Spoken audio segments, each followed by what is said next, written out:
This is problem number 3 from section 1.5. In this problem, it says simplify the expression and write answers using positive exponents only. So the key here is positive exponents only. All variables represent positive real numbers. All right.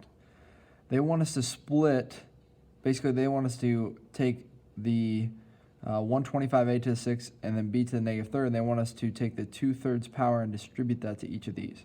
Now what's different between this and the last problem is this problem is all multiplications.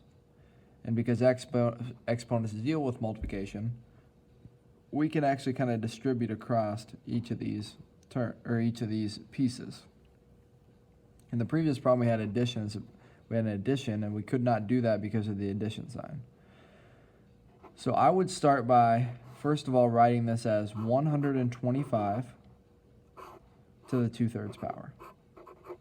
And then a to the 6th, so this is times a to the 6th to the 2/3 power. And then times b to the negative third to the 2/3 power. So as you can see, because I have a multiplication, I've basically distributed this exponent to each of these pieces. Now if you take 125 and you take it to the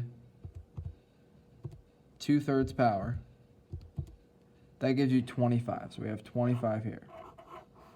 A to the 6th to the 2/3, remember we multiply the powers, power to a power, so that's 12 over 3, which is 4. So we get a to the 4th, and then negative 3 to the 2/3 power. We multiply those, that's negative 6 over 3, which is b to the negative 2. 6 over 3, get 2. We're close to being finished, but we have this negative exponents, and they want us to have positive exponents only. So this equals 25a to the 4th. If I want to make this negative exponent positive, remember I just rewrite it as a fraction. Right? B to the negative 1 is equal to 1 over b. So I can say that this is times 1 over b squared. And finally, I can combine those together and say that that's 25a to the 4th all over b squared.